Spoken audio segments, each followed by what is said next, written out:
শিবসাগরের কুকুড়াছোয়া কহারগাঁও বড় নামঘরে বৃন্দাবনী বস্ত্র প্রদর্শন।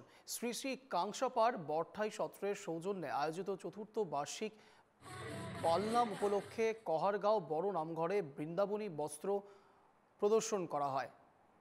এলাকার ভক্ত বৈষ্ণব এবং শিষ্যরা বৃন্দাবনী বস্ত্র পরম শ্রদ্ধায় নিয়ে আসেন।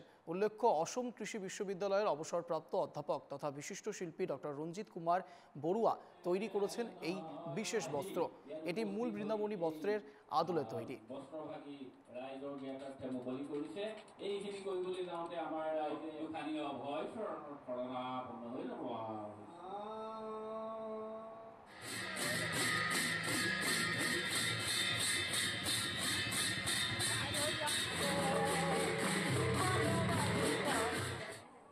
এই ভাগ আমাৰ আগতে সত্ৰত পালনাম হিচাপে পাতি গৈছিলে প্ৰতি বছৰে। এতিয়া আমাৰ মহাপ্ৰভু সত্ৰাধিকাৰ ঈশ্বৰচন্দ্ৰ মহন্তদেৱে এই অনুষ্ঠান ভাগ ভ্ৰাম্যমান ৰূপত আমাৰ প্ৰায় 28খন খেল আছে। 28খন খেলত প্ৰতি বছৰ উন্মোচন কৰাৰ সিদ্ধান্ত লৈছে আৰু সেই পৰিপ্ৰেক্ষিতত আজি আমাৰ ইয়াত চতুৰ্থ বছৰত আমাৰ ইয়াতে তেখেতসকলে জেগাডোখৰ বিচাৰিলে।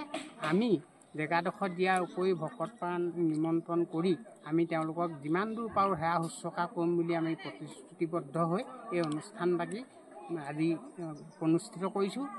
এই গুৰুজনাই তৈয়াৰ কৰা বস্ত্ৰভাগ দেশ বিদেশত আছেতো, গতিকে এই বস্ত্ৰখিনি যিমান বস্ত্ৰ পৃথিৱীত আছে সকলো অধ্যয়ন কৰা হ'ল। কৰি তাৰপিছত বেলেগ বেলেগ চিত্ৰ থকা অংশবোৰ লৈ আৰ্হিমূলক বস্ত্ৰ হুবহু ৰূপত তৈয়াৰ কৰা হ'ল। ইয়াৰ দীঘটো 38 ফুট আৰু উচ্চতাটো 10 ফুট, সেইটো জোখতে আছে। এই বস্ত্ৰখনৰ বিশেষকৈ গুৰুত্বপূৰ্ণ কথা হ'ল কি, লণ্ডনৰ ব্ৰিটিছ মিউজিয়ামত থকা 12 খণ্ড বস্ত্ৰৰ ভিতৰত 4 খণ্ডৰ বেলেগ চিত্ৰ আছে, সেইটো আছে। তাৰপিছতে আমেৰিকাৰ এই লছ এঞ্জেলছ আৰু ফিলাডেলফিয়াত আছে, তাৰ 2 খণ্ড আছে।